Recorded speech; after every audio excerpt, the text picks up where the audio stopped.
현재 중국 공영방송 출신의 기자가 중국 방송에서 충격적인 경험담을 공개해 중국 전역이 경악의 도가니에 빠졌다고 합니다. 그리고 놀랍게도 그녀가 공개한 경험담은 바로 한국에 관한 것이라고 하는데요. 그렇다면 중국 전역을 완전히 뒤집히게 만든 그녀의 한국 경험담의 정체는 대체 무엇일까요? 안녕하세요. 저는 중국 출신의 웨이라고 합니다. 저는 현재 중국의 공영방송인 CCTV 방송에서 기자로 일하고 있고 이러한 제 삶에 꽤나 만족하며 살고 있는데요. 그리고 최근에는 제 평생의 꿈이자 소망이었던 부분을 충족할 아주 좋은 기회가 찾아오게 되었습니다. 그건 바로 해외여행이었죠. 사실 중국에서 해외여행을 가기란 정말 쉽지 않습니다. 일단 평균 월급이 40만 원인 중국인들에게는 해외로 향하는 비행기표를 구매하는 것부터가 난관이고 또 중국의 일자리는 거의 다 주 6일 출근해 휴가는 거의 없다시피 하는 최악의 근로환경을 자랑하기에 저는 기자라는 중국에서 상위 1%에 해당하는 좋은 직업을 얻고도 평생의 꿈이었던 해외여행에 아직까지도 도전하지 못한 거였습니다. 그러다 저는 기자 생활 4년차가 되어서야 겨우 장기휴가를 받게 되었는데요. 그건 바로 5일짜리 휴가였습니다. 이건 중국에서 상당히 긴 휴가로 저는 어쩌면 다시는 찾아오지 않을 이러한 기회를 틈타 해외여행에 도전해 보기로 했습니다. 당연히 비용이나 시간 문제 때문에 먼 국가로는 갈 수 없고 저는 현재 베이징에서 살고 있으므로 한국이나 일본 등의 국가로 감으로써 최대한 이동시간 및 비용을 단축해야 하는 상황이었죠. 그리고 제가 한국과 일본 중에 고른 국가는 바로 한국이었습니다. 제가 가장 싫어하는 국가가 일본이었고 저는 한국은 그나마 일본보다는 나은 국가라고 생각하고 있었거든요. 물론 저는 어쩔 수 없이 한국을 선택하긴 했지만 그래도 걱정이 안 되는 건 아니었어요. 많은 분들이 아시다시피 한국과 중국은 서로가 서로를 싫어하는 국가로 악명이 높기 때문이었습니다. 물론 중국과 일본 간의 관계만큼은 아니지만 한국과 중국도 일본 못지않게 앙숙인 상황이었죠. 솔직히 저는 중국 공영방송인 CCTV 소속의 기자로서 한국에 대한 허위적인 비하의 기사도 작성해 본 적이 있고 이건 한국도 마찬가지라고 했기에 저는 분명 한국에 간다면 엄청난 차별을 받고 조기 귀국을 하게 될 수도 있다고 생각하게 되었습니다. 그러나 저는 해외여행을 너무나도 가보고 싶기도 했고 만약 제가 한국에서 부정적인 경험을 하게 된다면 그러한 장면을 모두 카메라에 담아 기사로 작성하면 되니 이건 그렇게 걱정할 부분도 아니라는 생각이 들었어요. 더군다나 저와 같은 생각을 가지고 있던 동료 팅팅 또한 저와 함께 하겠다는 뜻을 전해왔기에 저는 더욱 용기를 얻은 채 한국으로 향하게 되었습니다. 솔직히 저는 중국을 떠나는 비행기를 탔을 때야 엄청난 호기심과 설렘으로 가득 찼지만 한국에 점점 다가갈수록 저는 상당한 초조함과 긴장감을 느낄 뿐이었는데요. 왜냐하면 저는 기자로서 수많은 취재를 해봤고 중국인들이 외국에서 어떤 대우를 받는지를 아주 잘 알고 있거든요. 중국의 여권 파워는 전 세계 최하위 수준으로 거의 대부분의 국가에서 중국인들에게 별도의 비자 서류를 요청하고 있고 아무리 적절한 서류를 갖춰놓았다고 해도 그저 중국 국적자는 영 못 믿었다는 황당한 이유만으로 그대로 추방당하는 경우도 매우 흔하거든요. 그야말로 이게 바로 국제사회에서의 중국의 처절한 위치고 저는 중국 여권을 가지고 있다는 이유만으로 해외여행이라는 꿈을 이루기 직전에 완전히 꿈이 물거품이 될 수도 있다는 뜻이었습니다. 그런데 그렇게 초조함을 느끼며 도착한 한국 공항에서 저는 매우 충격적인 경험을 하게 되었죠. 왜냐하면 한국은 그러한 여권 파워가 낮은 국가 출신에 대한 이유 없는 불이익이 전혀 존재하지 않는 나라였거든요. 한국은 입국 수속관의 주관적인 판단이 들어가는 다른 공항들과는 달리 이미 공항에 최첨단 입국 시스템을 구현해둔 국가였고 저는 이러한 한국의 최첨단 입국 시스템을 통해 3초도 안 되어 수속을 완료할 수 있었습니다. 저는 분명 어딜 가나 주의의 대상인 중국인이지만 한국 공항의 AI 기반 수속 시스템을 통해 제 비자 서류는 위조 문제가 전혀 없다는 것을 곧바로 검증받았고 통상적으로 중국에서 상위 1%의 직업이라고 여겨지는 기자라는 직업을 가진 제가 한국에 불법으로 넘어오거나 범죄를 일으킬 가능성은 거의 없다고 평가되었고 결국 저는 이러한 AI 기계의 빠른 판단 덕분에 곧바로 한국에 입국할 수 있던 거였습니다. 저는 한국과 중국 간의 악감정 때문에 혹여라도 한국에 입국하는데 문제가 생기진 않을까 염려했지만 한국은 그러한 불합리한 차별 따위는 절대로 존재하지 않는 나라였던 거였죠. 물론 한국인 공항 직원들도 매우 놀라웠어요. 그들은 분명 제가 중국인이라는 것을 알았지만 제게 끝까지 미소를 지어주며 길 안내를 해주었거든요. 심지어 한국인 공항 직원들은 저뿐만 아니라 다른 영어를 못하는 중국인 여행객들에게까지 매우 친절한 대응을 이어나갔는데요.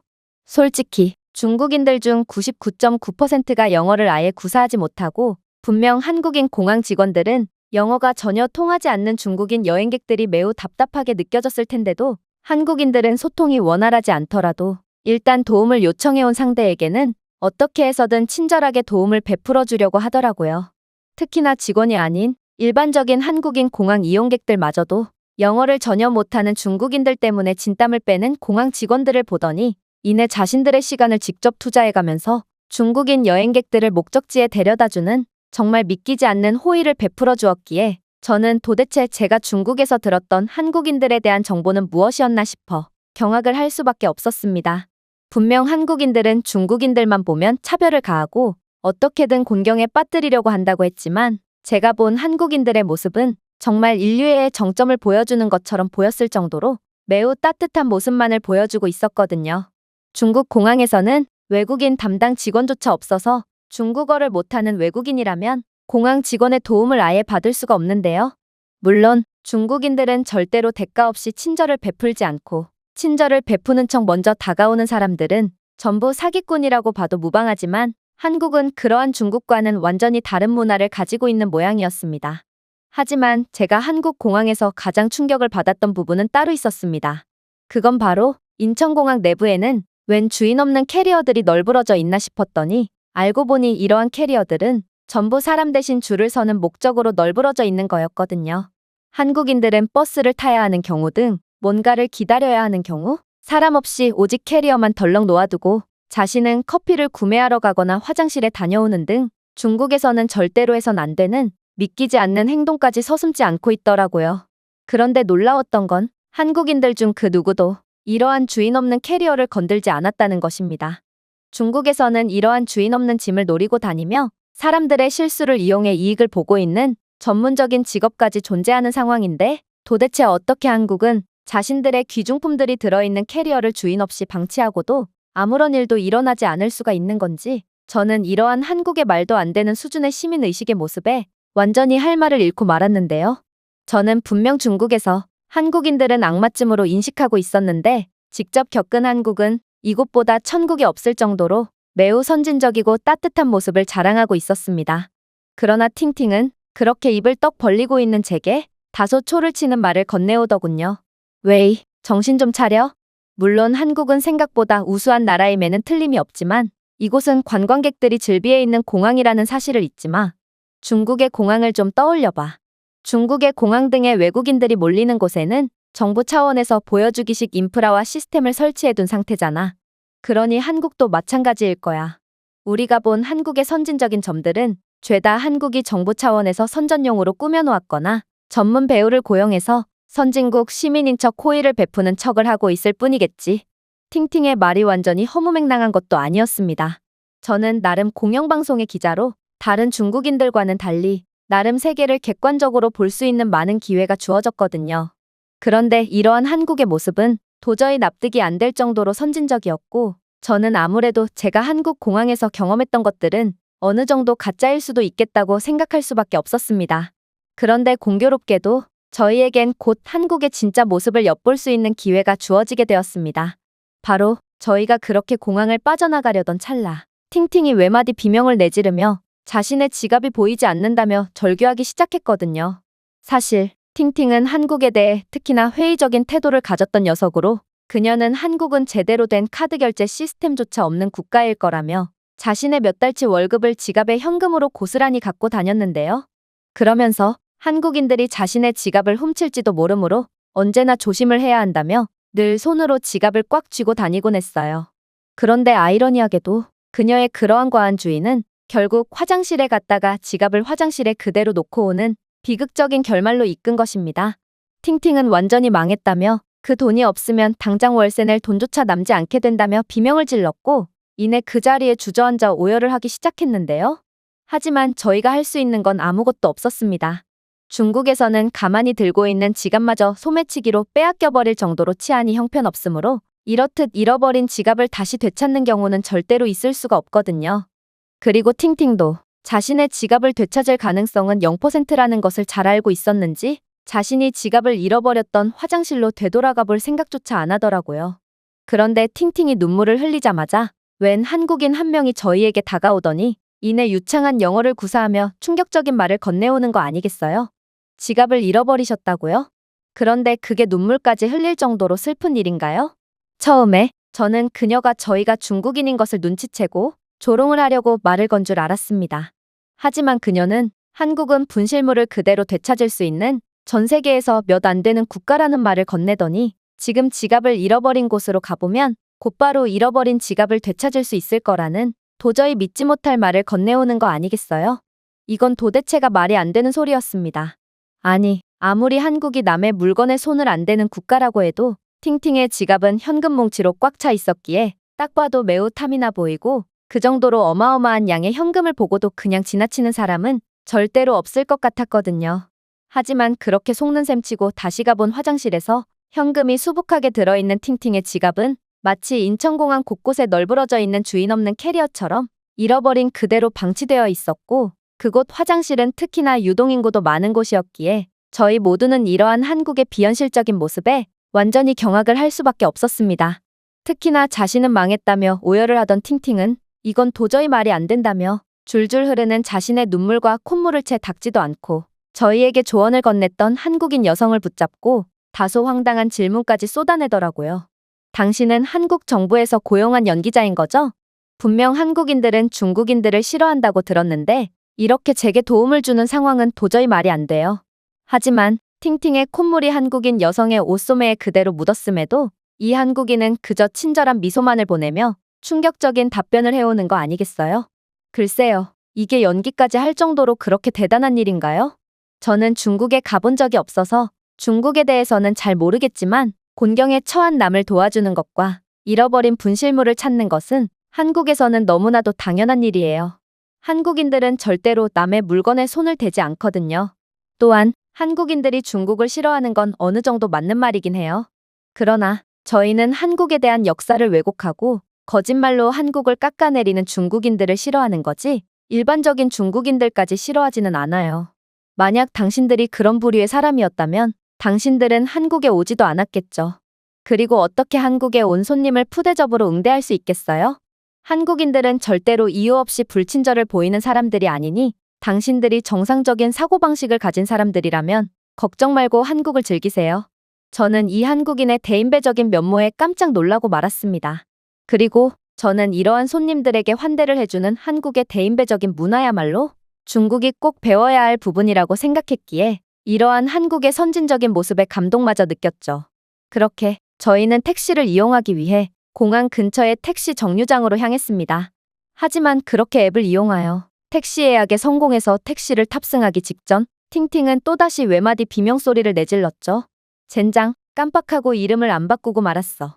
사실 중국에서는 외국인들을 향한 택시 사기가 너무나도 빈번해서 외국인들은 자신의 이름 대신 중국어 이름을 사용하며 중국인인 척을 해야 하는데요. 특히나 한국과 중국의 악화된 관계를 고려해 보건대 만약 저희가 한국 이름이 아닌 중국어 이름을 사용할 경우 저희가 중국인인 것을 눈치챈 한국인 택시기사는 저희에게 요금 사기뿐만 아니라 각종 푸대접까지 일삼을 것이 분명했으므로 이건 위기 상황이 분명해 보였습니다.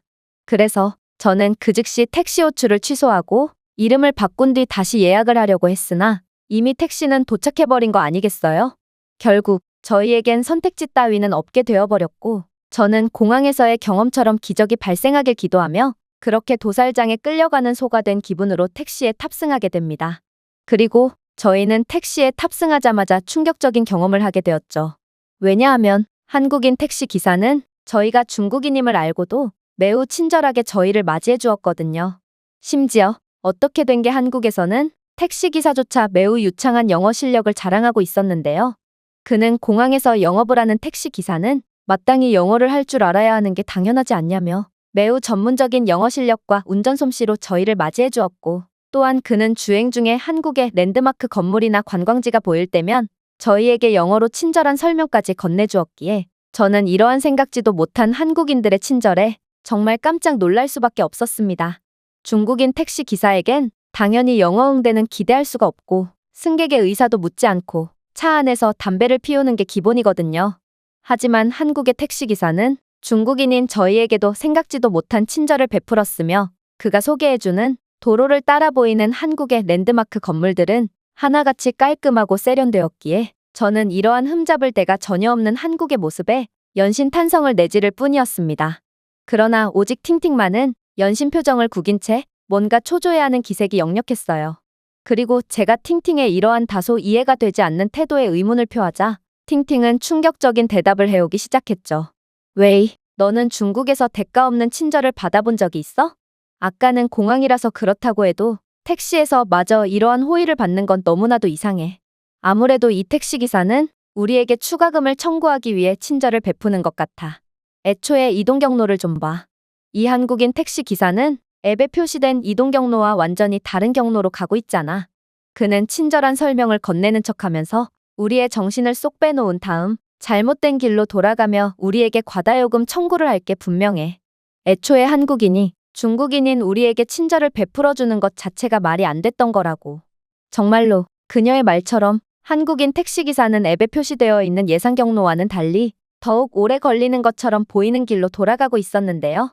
결국 저는 한국인들의 대가 없는 친절도 결국 사기를 위한 초석일 뿐이었구나를 느끼며 한국에 대한 상당한 실망감을 느끼게 되었습니다. 그리고 이러한 실망감은 곧 분노의 감정으로 바뀌며 결국 사람 좋은 미소를 지으며 사기를 치는 한국인 택시기사에게 속사포 같은 항의를 하고 말았죠. 이봐요. 왜 경로대로 이동하지 않는 건가요? 당신은 분명 추가적인 요금을 받기 위해 경로를 우회하고 있어요. 저희가 중국인이라서 사기를 치는 건가요? 이건 명백한 사기 행위라고요. 그런데 이러한 제 항의에 부끄러움을 느낄 거라고 생각했던 한국인 택시기사는 이내 무슨 뚱딴지 같은 소리를 하냐는 듯 저를 멀뚱멀뚱 쳐다보더니 이내 예상치도 못한 충격적인 답변을 건네오는 거 아니겠어요? 택시 사기라뇨? 그건 당치도 않는 소리입니다. 제가 사용하고 있는 AI 내비게이션을 좀 보세요. 이 내비게이션은 실시간 교통망 시스템과 통합되어 있으며 실시간 도로교통 상황을 알려주고 있습니다. 그리고 저희가 향할 경로는 현재 교통사고로 인해 정체가 된 상황이므로 이 내비게이션은 그러한 정체된 도로를 피할 수 있는 최적의 경로를 알려준 것이죠. 만약 예상 경로대로 움직였다면 저희는 예상 도착 시간보다 30분은 늦게 도착할 만큼 막대한 정체를 겪을 것이고 그렇게 된다면 택시 요금도 기존보다 훨씬 늘어나게 되죠. 즉, 손님들은 한국의 기술 덕분에 오히려 택시 요금과 시간을 아낀 셈이라고요. 또한 당신은 중국인이기 이전에 한국을 방문한 저희의 손님입니다. 제가 왜 그런 당신에게 사기를 치겠어요? 그의 주장에 팅팅은 여전히 믿을 수가 없다는 듯 표정을 찌푸렸지만 저희는 그렇게 도착한 목적지에서 정말로 예상요금보다 적은 금액만을 지불할 뿐이었는데요. 결국 저는 이렇게나 친절한 택시기사를 의심했다는 데에 엄청난 죄책감을 느낄 수밖에 없었고 한국인 택시기사에게 추가적인 팁을 건네므로써 죄송스러운 마음을 표시하기로 했습니다. 하지만 한국인 택시기사의 반응은 충격적이었죠. 그는 제 팁을 받기는커녕 한국에서 팁 문화는 존재하지 않고 손님에게 친절한 응대를 해주는 건 너무나도 당연한 한국의 문화이므로 이 금액은 받을 수가 없다며 한사코 거절했거든요.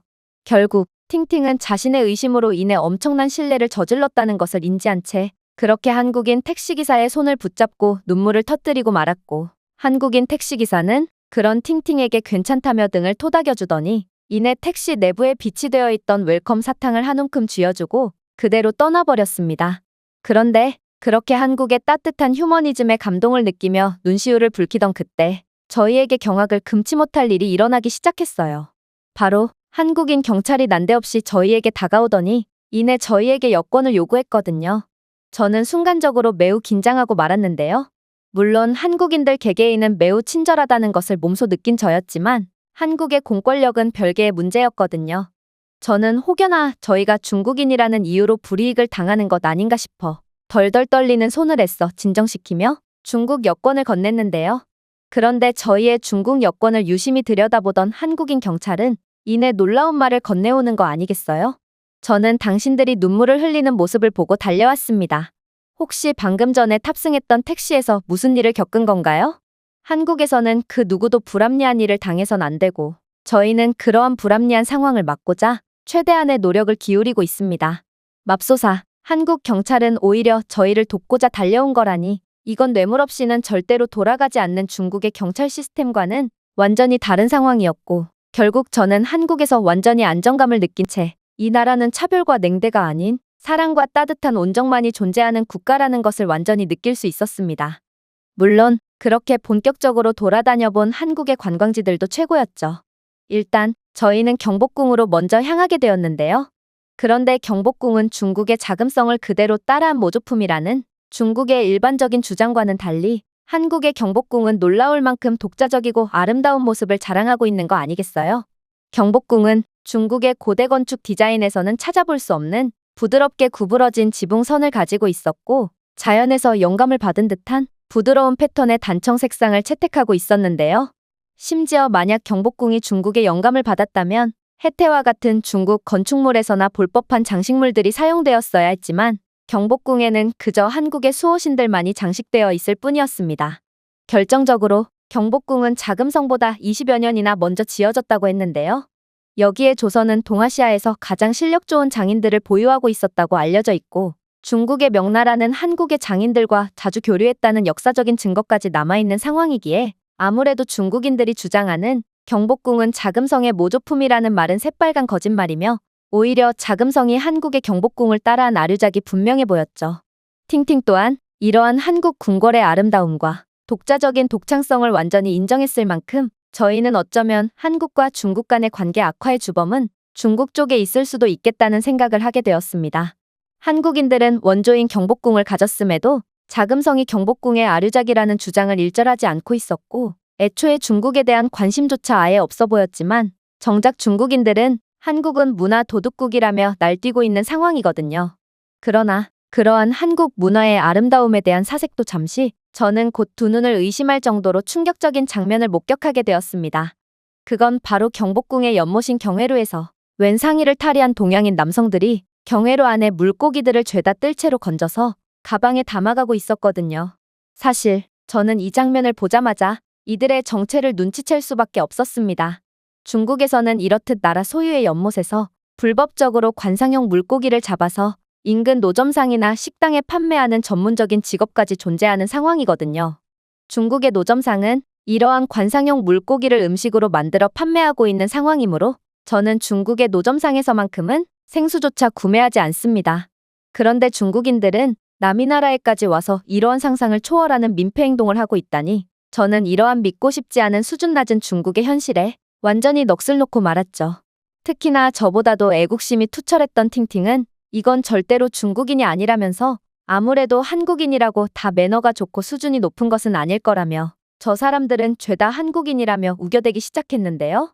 얼핏 들리는 그들의 대화 내용을 참조해 보건대 그들은 분명 중국어를 사용하는 중국인들이 분명했음에도 저희는 그러한 한국인들과는 정반대되는 밑바닥의 모습으로 나라망신을 시키는 사람들이 중국인이라는 것을 인정한다면 도저히 자존심이 상해서 견딜 수가 없을 것 같았기에 그렇게 두 귀를 막고 두 눈을 감은 채 한국에서의 일정을 이어나갈 뿐이었습니다.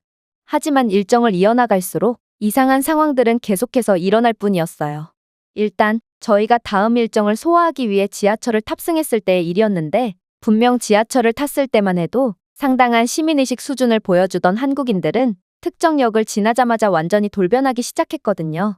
저희가 경복궁 근처에서 지하철을 탑승했을 때만 해도 한국인들은 정말 칼같은 질서의식을 보여주었고, 심지어 노인을 보면 너무나도 당연하다는 듯 자리를 양보해 주었을 뿐만 아니라 지하철 안이 꽉 찬 상황일지라도 누군가가 지하철에서 하차하려고 하면 너도 나도 몸을 최대한으로 접으며 다른 사람에 대한 배려 정신을 보여주었는데요. 그런데 그렇게 특정한 역에 도착함과 동시에 그러한 한국인들의 수준 높은 모습은 마치 중국 본토와 비교해봐도 그다지 수준 차이가 나지 않을 정도로 열악하게 바뀌고 말았습니다. 웬 아줌마는 줄을 전부 무시한 채 새치기를 하며 열차에 탑승했고, 이내 자신이 자리에 앉기 위해 자리에 침까지 뱉으며 먼저 자리에 앉으려던 사람을 제쳤는데요.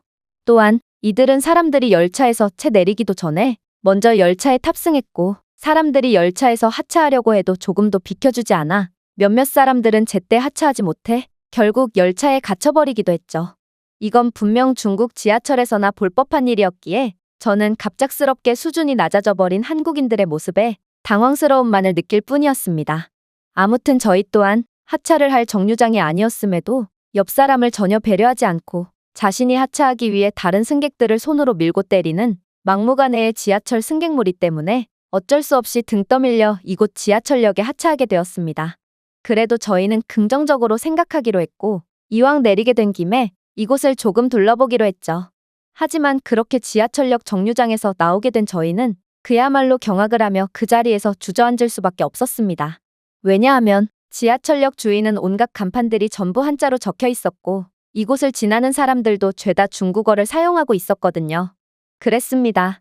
저희가 좀 전에 경회로에서 봤던 사람들, 그리고 특정 역에서부터 형편없이 낮은 수준을 보여줬던 사람들을 보게 되었던 이유는 바로 한국에 거주하는 중국인들을 마주하게 되었기 때문인 거였고, 중국인들은 남이 나라에까지 와서 민폐를 부리고 있던 셈이었습니다. 심지어 이곳의 중국인 밀집 구역은 대낮부터 날부치를 들고 육탄전을 벌이는 사람들과 거리는 쓰레기와 파손된 공공벤치, 담배꽁초와 술병들로 완전히 오염되어 있었기에 저는 한국인들이 왜 중국을 싫어하는지를 곧바로 납득할 수 있었죠. 분명 세계에서 가장 우수한 모습을 자랑했던 한국이었지만 오직 중국인들이 거주하는 구역으로 들어오자마자 완전히 다른 나라가 되어버려 슬럼가의 모습을 보여주고 있으니 중국인들이 한국에서 어떤 민폐 행동과 수준 낮은 짓들을 하는지는 안 봐도 뻔했거든요. 정말로 저는 중국인으로서의 상당한 죄책감마저 느꼈고 그동안 중국에서 기자 생활을 하면서 근거도 없이 한국을 비하했던 것에 대해 엄청난 부끄러움을 느꼈고 도저히 고개를 들 수조차 없었습니다. 특히나 이곳의 중국인들은 같은 동포인 저희에게도 난데없이 짐을 들어주겠다느니 스마트폰을 닦아주겠다느니 하는 5살짜리 어린아이도 안 속을 법한 사기를 치려고 했기에 저는 같은 동포들조차 등쳐먹으려고 하는 그들의 한심한 모습에 학을 떼며 그렇게 빠르게 중국인 밀집 거주구역을 벗어나 일정을 소화하기 위해 움직였습니다. 저희는 이곳 중국인 거주구역에서 조금도 머물고 싶지 않았고 그렇게 기존의 목적지까지 바꾸면서 급하게 택시를 타고 이곳에서 가장 가까운 관광지로 향하기로 했는데요. 그렇게 저희가 가게 된 곳은 바로 한강공원이었습니다.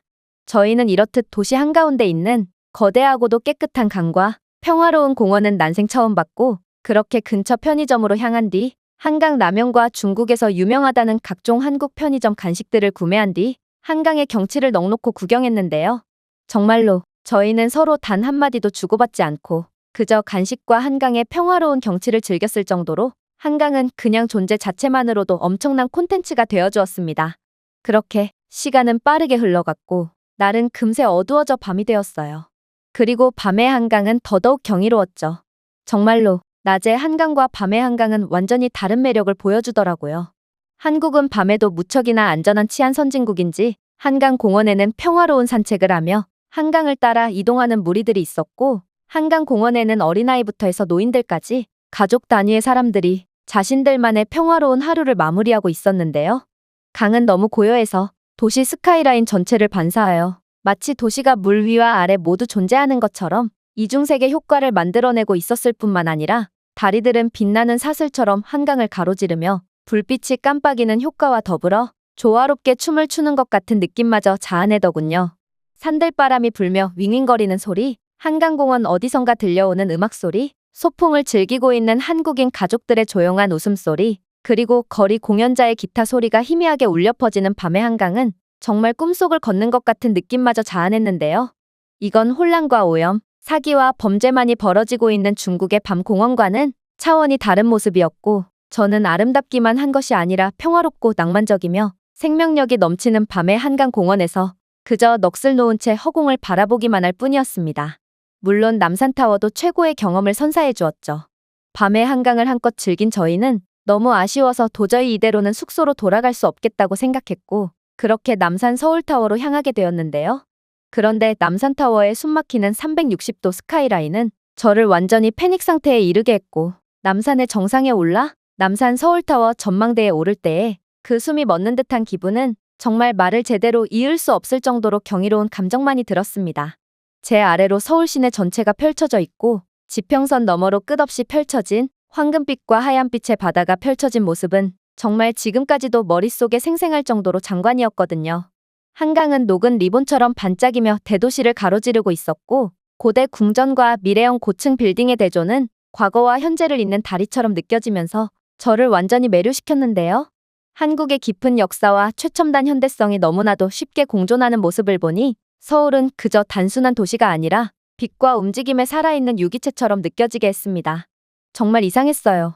중국에도 이러한 장관을 엿볼 수 있는 훌륭한 명소들이 많은데 도대체 저는 중국의 수많은 명소에서는 전혀 느껴보지 못한 감탄을 어째서 한국에서만 느끼고 있단 말인가요?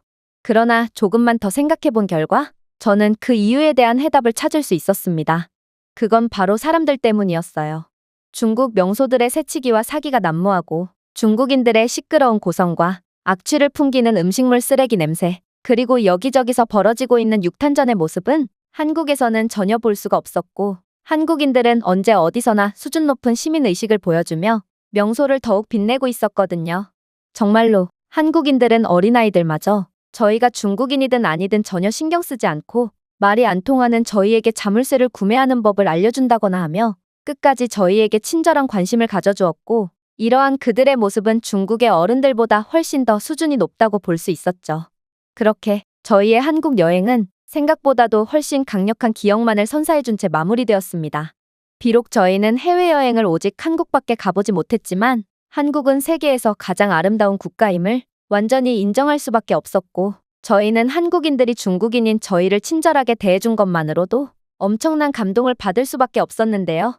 한국과 중국의 관계 악화의 원인은 100% 중국에 있었음에도 한국인들은 자신들의 국가에 온 손님들을 편견을 가지지 않고 잘 돌봐주는 믿을 수 없는 사람들이었고 저는 이러한 한국인들의 대인배적인 면모에 완전히 매혹될 수밖에 없었습니다. 그리고 저희는 저희에게 이러한 완벽한 경험을 선사해준 한국과 한국의 진짜 면모를 중국 전역에 알림으로써 한국인들의 은혜에 보답을 하기 위해 최선을 다하기로 결심했습니다.